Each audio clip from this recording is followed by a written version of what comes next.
አድማጮቻችን ዛሬ የምንቃኛቸው የተለያዩ ርዕሰ ጉዳዮች አሉ። ከምንቃኛቸው ርዕሰ ጉዳዮች መካከል በጉዳት እየታመሰ የሚገኘው አርሰናል የመጀመሪያው ትኩረታችን ይሆናል። ይህ እውነተኛ ጉዳት ወይም ሲስተም በአርቴታ የተደረገ ሲስተም ዘዴ ነው ወይስ እውነተኛ ጉዳት ነው የሚለው ጉዳይ መነጋገሪያ ሆኗል። በርካቶች ዋና ዋና የሚባሉ የአርሰናል ተጫዋቾች በጉዳት ምክንያት ወደ ለንደን ተመልሰዋል፣ እየተመለሱም ይገኛሉ። ቀደም ሲል ያልተጫወቱ አሉ። ጨዋታዎቹ ፍሬንድሊ ማች ናቸው። በእንግሊዝ ብሔራዊ ቡድን አገልግሎት የሚሰጡ በርከት ያሉ የአርሰናል ተጫዋቾች ኖኒ ማዱዌኬ በጉዳት ሌሎቹም እነ ዴክላን ራይስ፣ ቀደም ሲል ደግሞ ቡካዮ ሳካም ከቡድኑ ጋር እንቅስቃሴ ውስጥ አልተሳተፈም። ከመጀመሪያውኑ ቤን ዋይት ነው የቀረው። እንግዲህ ከእንግሊዝ የአርሰናል ተጫዋች መካከል ከዛ ባለፈ በስፔንም እነ ዙብሜንዲ፣ በብራዚልም እነ ጋብርኤል ማጋሌስ፣ በፈረንሳይም እነ ዊሊያም ሳሊባ በአጠቃላይ ከባድ የሚባሉ ጉዳቶች ናቸው። በሚቀጥለው ሳምንት አርሰናል ከበርንማውዝ ጋር ጨዋታውን ያደርጋል። ሶፊ እንዴት ዋልክ? እንዴት አረፈድክ ብያለሁ። የመጀመሪያው ርዕሰ ጉዳያችን የሚሆነው የአርሰናል ጉዳይ ይሆናል። አንዳንዶች ኖ ሲስተም ነው፣ ዘዴ ነው፣ ለቀጣይ የፕሪሚየር ሊግ ጉዞ ላይ ሊያደናቅፈን ይችላል እነዚህን ተጫዋቾች ማጣት በሚል እሳቤ ነው ብለው ሐሳባቸውን የሚሰነዝሩ አሉ። አይ ትክክለኛ ጉዳት ያስተናገዱ ተጫዋቾች ናቸው የሚሉ ግምት ውስጥ ገብተዋል። ኢቭን ሂንካፔም ተመልሷል፣ ከኢኳዶር ብሔራዊ ቡድን ለቆ ወጥቷል። ፒሮ ሂንካፔ ከኢኳዶር ብሔራዊ ቡድን ለቆ ወጥቷል። በጣም በርካታ የአርሰናል ተጫዋቾች የጉዳት ሰለባ መሆናቸው ተገልጿል። እነዚህን ጉዳዮች እናንሳቸው ሶፊ። አዎ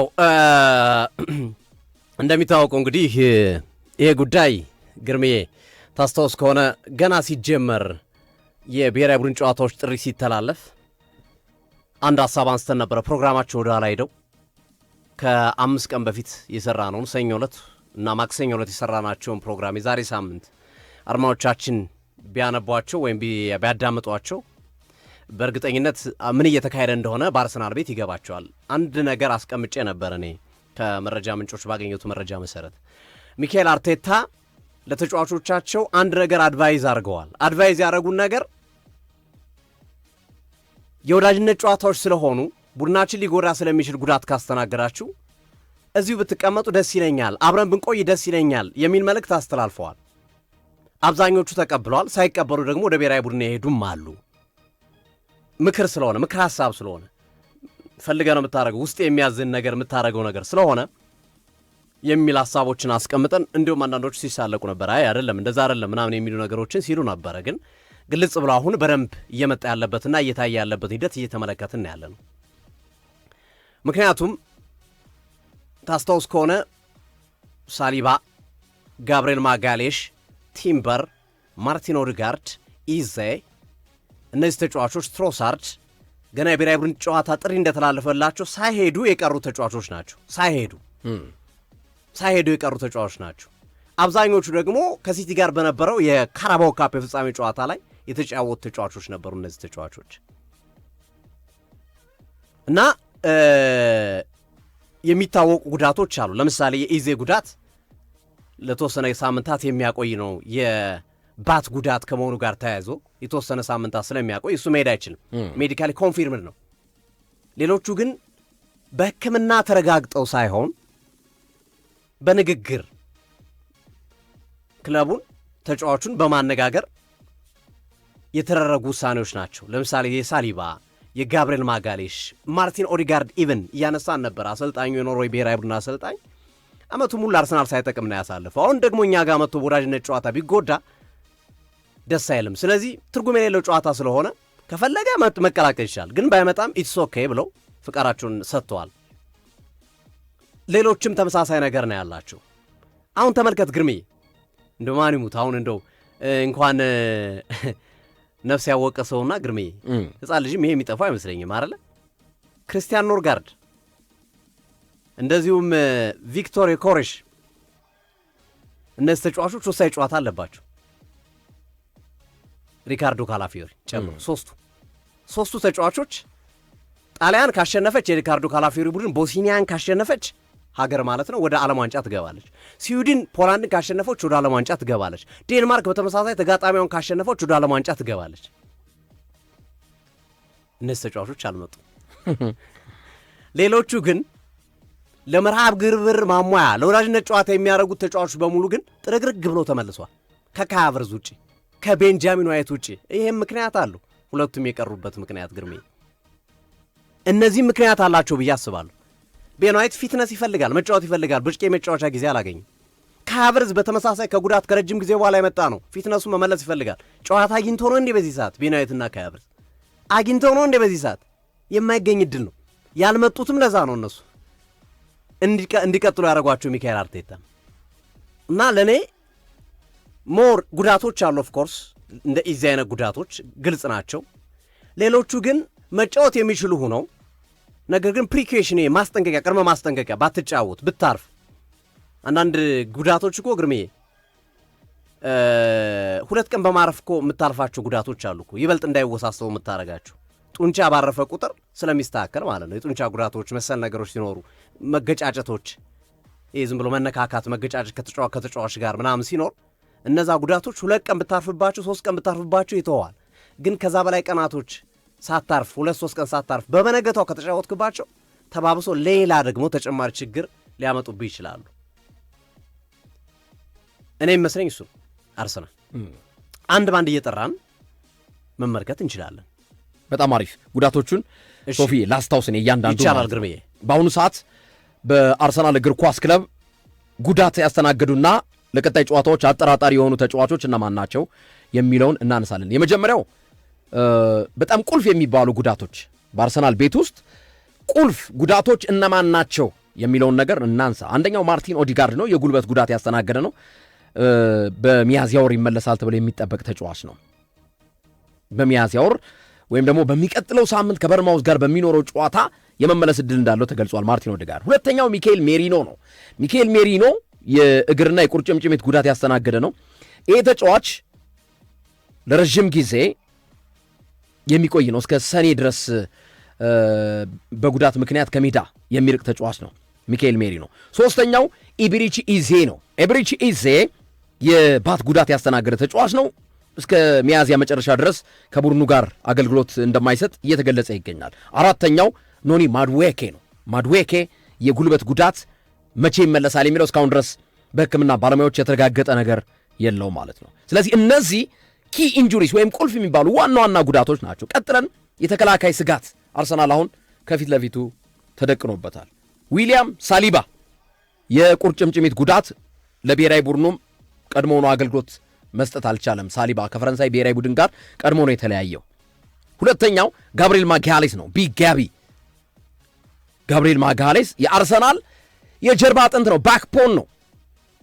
ይሄ ተጫዋች ልክ እንደ ሌሎቹ ተጫዋች ሁሉ ጉዳት ላይ ያለ ነው። የጉልበት ጉዳት አጋጥሞታል። ገና መጀመሪያውኑ ከብራዚል ብሔራዊ ቡድን ጋር አልተቀላቀለም። ግን ጉዳቱ እስከ መቼ ያቆየዋል ምናምን የሚለው ጉዳይ የዊሊያም ሳሊባና የጋብሪኤል ማጋሌስ ገና እየተጠና የሚገኝ ነው። ሶስተኛው ጁሪየን ቲምበር ነው። የትከሻ ጉዳት አለበት። ሪካርዶ ካላፊዮሪ የጡንቻ መሸማቀቅ ጉዳት አለበት። ሌላኛው ደግሞ ባለፈው እንግሊዛውያን ደጋፊዎች ሲጮህበት የነበረው እና ለእንግሊዝ ብሔራዊ ቡድን ጎል ያስቆጠረው ቤንጃሚን ዋይት ጎሉን ካስቆጠረ በኋላ ነው ሲያጨበጭቡለት የነበረው። መጀመሪያ ላይ ተቃውሞት ነበር ደጋፊው ጭምር ቤን ዋይትን። የጡንቻ ጉዳት አለበት ይሄ ተጫዋች ማለት ነው።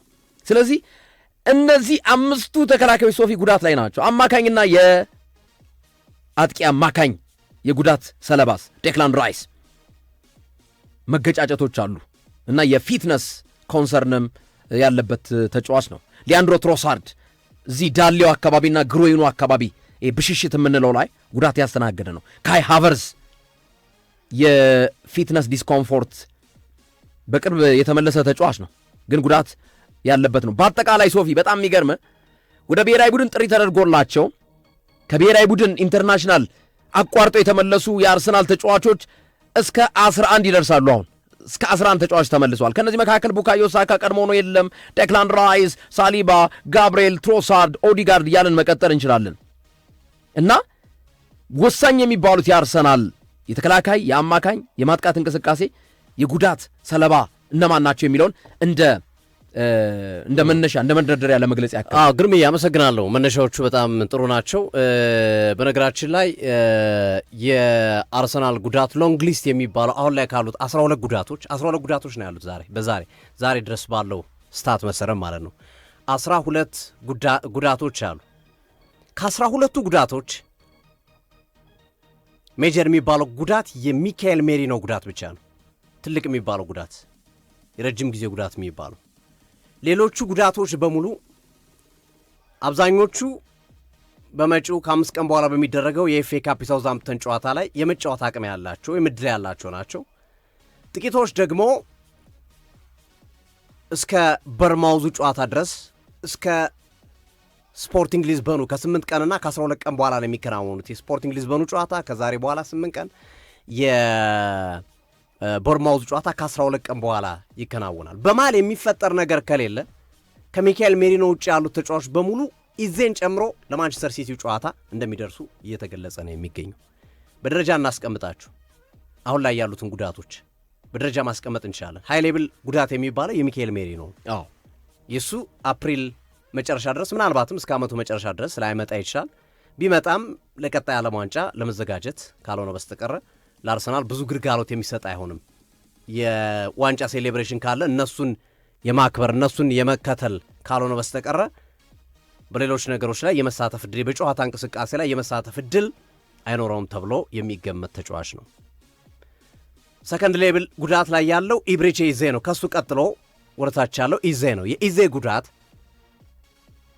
ምናልባትም አሁን ባለው ይህ ከ7 ቀን በኋላ ምርመራ ይደረግለታል ብለን ለአድማጮቻችን ስንገልጽ ነበረ። ባለፈው ሳምንት በነበረን ፕሮግራም ላይ አይደለ ግርምዬ? በዛ ፕሮግራም ላይ ስንገልጽ እንደነበረው ባደረጉት በተደረገለት ሁለተኛ ምርመራ ጉዳቱ የከፋ አይደለም የሚሉ መረጃዎች እየወጡ ናቸው። የሚሉ መረጃዎች የተረጋገጡ አይደሉም፣ ግን ለአርሰናል ሞር ጥቂት ቀረቤታ ያላቸው ብዙ ጊዜ አስተማማኝ መረጃ በመስጠት የሚታወቁ ምንጮች እንደገለጹት ከሆነ የኢዜ ጉዳት ኦፍኮርስ ጉዳት ነው፣ የባት ጉዳት ነው። ግን ኤክስፔክት የሚደረገው ጊዜ ከ3 እስከ 4 ሳምንት ነበረ። ያ ማለት የማንቸስተር ሲቲው ጨዋታ ያመልጦ ነበር። አሁን ባለው ሂደት ኢብሪቼ ኢዜ አሁን ባለው የማገገም ሂደት የሚጓዝ ከሆነ ለማንቸስተር ሲቲው ጨዋታ ይደርሳል። ከበርማውዙ ጨዋታ በኋላ በሚደረገው የማንቸስተር ሲቲ የፕሪሚየር ሊግ የኢታዱ ፍልሚያ ጨዋታ ላይ ኢዜ ይደርሳል የሚሉ መረጃዎች በብዛት እየወጡ ይገኛሉ። ስለዚህ የ3 ሳምንት ጉዳይ ነው የሚሆነው። ከ12 ቀን በኋላ ከበርማውዝ ጋር ይጫወታሉ። ከ19 ቀናት በኋላ ከሲቲ ጋር ይጫወታሉ። ስለዚህ ከ19 ቀን በኋላ ከሲቲ ጋር በሚደረገው ጨዋታ ኢብሪቼ ኢዜ የመድረስ እድሉ በጣም ሰፊ ነው። ለበርማውዝ ለስፖርቲንግ ሊዝበን ጨዋታዎች አይደርስም። ምናልባት ለመልሶ የስፖርቲንግ ሊዝበን ጨዋታ ምናልባት እሱም ከባድ ነው። ግን ለሲቲዮ የኢታድ መልስ ጨዋታ ላይ ግን በደንብ አድርጎ ይደርሳል የሚሉ መረጃዎች እየወጡ፣ ይሄ ተስፋ ነው ለአርሰናሎች። ምክንያቱም አሁን ካሏቸው ፊክስቸሮች፣ በቀጣይ ካሏቸው ተከታታይ ፊክስቸሮች ትልቁ ጨዋታ የሲቲው ጨዋታ ነው። ሳውዛምፕተንን ገጥመው ከዛ ስፖርቲንግ ሊዝበንን በደርሶ መልስ ይገጥማሉ። በርሞዝ አለ በመሃል፣ ከዛ በኋላ ደግሞ ሲቲን ነው የሚገጥሙት። ስለዚህ ኢዜ ሳይኖር ሊቋቋማቸው የሚችሉ ጨዋታዎች ናቸው ተብሎ ይገመታል። ከኢዜ ቀጥሎ የሚቀመጠው ጉዳት የፔሮ ሂንካፔ ጉዳት ነው። የፔሮ ሂንካፔና የኖኒ ማዱኬ ጉዳት ግርም የሁለቱ ተመሳሳይ ጉዳት ነው። ጡንቻ ነው፣ የጡንቻ መሳሳብ ነው። አሁን ግሬድ አላቸው። ይሄ የሃምስትሪንግ ኢንጁሪ ግሬድ አላቸው። ግሬዶቹ ከ1 ሳምንት እስከ 2 ሳምንት የሚያቆያሉ፣ ከ4 ሳምንት እስከ 6 ሳምንት የሚያቆያሉ፣ ሰርጀሪ ከሆነ ደግሞ እስከ 3 ወር ድረስ የሚያቆያሉ። አሁን ግሬዶቹን የመለየት ስራ እየተሰራ ነው የሚገኘው። በዚህ ሂደት ውስጥ የፔሮ ሂንካፔ ጉዳት አሁን ባለው በሚታየው መረጃ መሰረት ለክፉ የሚሰጥ አይደለም። ግሬድ የመጨረሻው ግሬድ በ1 ሳምንት ውስጥ የሚመለሰው በ2 ሳምንት ውስጥ የሚመለሰው ነው የሂንካፔ ጉዳት ተብሎ ነው የሚታመነው። አሁን ባለው የመጀመሪያ ቅድመ ምርመራ የኖኒ ማዱኬ ጉዳት ስቲል ምርመራ ይፈልጋል። የኖኒ ማዱኬም ግን የከፋ አይደለም። ማክሲመም ሊሆን የሚችለው ግሬድ 2 3 ሳምንት 4 ሳምንት ነው ሊሆን የሚችለው። ሚኒመም ደግሞ እንደ ሂንካፔ በ1 ሳምንት 2 ሳምንት የመመለስ ዕድል ይኖረዋል። ከእንግሊዝ ብሔራዊ ቡድን ተቀይሮ ከወጣ በኋላ በፕሮቴክቲቭ ቡት ይምሉታል እነሱ፣ የመከላከያ መጋጫ አድርጎ እግሩን እየጎተተ ሲወጣ አይተነዋል። ከእንግሊዝና ከዩራጓይ ጨዋታ በኋላ ክሊርሊ ጉዳት እንደሆነ ያስታውቃል። ግን የጉዳቱ ሌቭል የቱ ጋር ላይ ነው የሚመደበው የሚለውን ነገር የኖኒ ማዱኬ ለመለየት ተቸግረዋል። ተጨማሪ የሕክምና ምርመራ ይፈልጋል። የሂንካፔ ግን ለክፉ የማይሰጥ ነው የሚል እምነት ነው ያላቸው። ከዛ ቀጥሎ የትናንትናው የዙቢሜንዲ ጉዳት ነው የሚነሳው። ግርምዬ ዙቢሜንዲ በስፔን ብሔራዊ ቡድን የልምምድ ቦታ ላይ ጉልበቱ ላይ አስሮ ጉልበቱ ላይ ይሄ የሚቀባው ጡንቻችን ሪላክስ እንዲያደርግ የሚያደርግ የሚቀባ ቀለም አለ አይተው ከሆነ ብዙ ጊዜ እሱን አድርጎ ተመልክተነዋል። ዙቢሜንዲ የእሱም በረፍት የሚመለስ በጥቂት ቀናቶች ረፍት የሚመለስ አይነት ጉዳት ተብሎ ነው የሚታስበው። ከዛ ቀጥሎ ያሉት ዲክላን ራይስ እና ቡካዮ ሳካ ናቸው። የዲክላን ራይስ እና የቡካዮ ሳካ ጉዳት ሳይሆን ማስጠንቀቂያ ነው። ቢጫወቱ ሊጎዱ ይችላሉ፣ ይረፉ ነው። ስለዚህ የእነዚህ ተጫዋቾች ሳውዛምፕተኑ ጨዋታ ላይ ኢቨን መድረስ ይችላሉ። አሁን የራይስ ቅድም ግርሞሾም እንዳነሳው የፊትነስ ጉዳይ የማች ፊትነስ መሰል ነገሮች ጉዳይ ናቸው። የሳካም ተመሳሳይ ነገር ነው። ያንን ያደረጉት ከነዚህ ሁሉ ተጫዋቾች ግን ከጉዳት ነፃ ሆኖ ያለው ተጫዋች ማርቲን ኦዴጋርድ ነው። ግርምዬ ከጠቀስናቸው 11 12 ተጫዋቾች ብቸኛው ንጹህ በቃ ምንም ጉዳት ሳይኖርበት ምንም አይነት የማስጠንቀቂያም የምንም ነገር ሳይኖርበት እዛው እንዲቆይ የተወሰነው ኦዴጋርድ ነው። ኦዴጋርድ ለሳውዛምፕተኑ ጨዋታ መድረስ ይችላል። ክሊር ተደርጓል። በሕክምና ቋንቋ እነሱ ክሊር የሚሉት ነገር አለ። ክሊር ከተደረግ የኢንጁሪ ክሊራንስ ከደረሰ መጫወት ትችላል። ክሊር ተደርጓል እሱ። ሌሎቹ ቆይ አንድ ቀን ጠብቁ፣ 2 ቀን ጠብቁ እየተባሉ ተይዟል። ይሄ ለአርሰናል ትልቅ መልካም ዜና ነው። ሶፊ አንድ ነገር ጎን ለጎን አብረን እንድታነሳው እንፈልገው ጉዳይ እዚህ ኢንተርናሽናል ዲዩቲ ላይ ወይም ብሔራዊ ቡድን ጨዋታ ላይ ወደ ብሔራዊ ቡድኑ አምርተው የተመለሱት አገራቸው የፍሬንድሊ ማች ያለባቸው አገራቶች ናቸው። ፍሬንድሊ ማች የነጥብ ጨዋታና ወሳኝ ጨዋታ ያለባቸው ለምሳሌ ዮኮሬስ ቪክተር ዮኮሬስ ከስዊድን ጋር ሃትሪክ የሰራበትን ጨዋታ አይተናል። ጉዳት ላይ ከነመጠነኛ ጉዳቱም ሂዶ ለጣሊያን የተጫወተው ሪካርዶ ካላፊዮሪም ከቡድኑ አልተመለሰም። ምክንያቱም ነገና ከነገ ወዲያ የሚደረጉ ወሳኝ ጨዋታዎች ስላሏቸው ማለት ነው። የመልስ ጨዋታዎች፣ ከባባድ ጨዋታዎች አሉባቸው። የፋይናሉ ዓለም ዋንጫ ለመግባት የመጨረሻው ምዕራፍ የሚደረግበት ጨዋታ አለ። ይሄ የጥንቃቄ አይመስልም? አርቴታ የወሰደው የጥንቃቄ አይመስልም? ፍሬንድሊ ላይ ያሉት ናቸው ቶሎ የተመለሱ። እመጣበታለሁ ግርሜ፣ በጣም አሪፍ ጥያቄ ነው። ብዙዎችም የሚጠብቁት ጥያቄ ስለሆነ በተወሰነ መንገድ ቅድም ለማንሳት ሞክሬያለሁ፣ ቀጥላለሁ። የጉዳቶችን መጠን ቅድም እንዳስቀመጥኩት ኦዴጋርድ ክሊር ነው። ከዛ ውጭ ያሉት ቀናቶች የሚፈልጉ ናቸው። የኢዜ የኖኒ ማዱኬና የሚካኤል ሜሪኖ ኦልሬዲ ረጅም ጊዜ ጉድ ሰራው የእነሱ ነው። ትንሽ ሳምንታት ሊፈጅ ይችላል ተብሎ የሚጠበቀው በዚህ እንዲይዙት ነው። ቢኮዝ አሁን ኢዜ ተጎድቷል ግርምዬ አርሰናል ላይ የኢዜ መጎዳት በጣም ትልቅ ችግር ሊያመጣ ይችላል ተብሎ ይጠበቃል። ኢዜም ኦዴጋርድን በሌለበት አርሰናል ከሲቲ ጋር በነበረው ጨዋታ መላቅጦ የጠፋው ቡድን አይተነዋል። ምንም አይነት የክሬቲቪቲ አቅም ያልነበረው ቡድኑን አይተነዋል። ስለዚህ የአርሰናል ደጋፊዎች ኦዴጋርድ ተመልሶላቸዋል። ኦዴጋርድ በቀደመ ብቃቱ ላይ ነው ጨዋታዎችን ማየት ይኖርብናል። አንዳንዴ ለምሳሌ ባለፈው ከጉዳት ከተመለሰ በኋላ 1-2 ጨዋታዎች ላይ ጥሩ ነገር አሳየ፣ መልሶ ወረደ፣ ተጎዳ፣ በዛውተኛ። እንደዛ ነው ወይስ ተሻሽሎ መጥቷል ኦዴጋርድ የሚለው ጉዳይ የሚጠበቅ ይሆናል። ግን የኦዴጋርድ መመለስ ኢዜ የተወሰነ ሳምንታትን በጉዳት ቢቆይ እንኳን ካሉት ጨዋታዎች ደካማነት አንጻር ሳውዛምፕተን፣ በርማውዝ፣ ስፖርቲንግ ሊዝበን ደርሶ መልስ እነዚህ ጨዋታዎች ናቸው ኢዜ ላመጡት የሚችሉት። ስለዚህ ኦዴጋርድ እንዳንበልነቱ በአግባቡ እነዚህን ኃላፊነቶች ይወጣል ተብሎ ይገመታል እና የኢዜ ጉዳት አሳሳቢ ላይሆን ይችላል የሚባለው ከዚህ አንጻር እንጂ የሚቆይበት ጊዜ አሁንም ቢያንስም ግን የ4-5 ጨዋታዎች ሊያመልጡ የሚችሉበት እድል እንዳለ በዚህ አጋጣሚ ለመጠቆም እንወዳለን።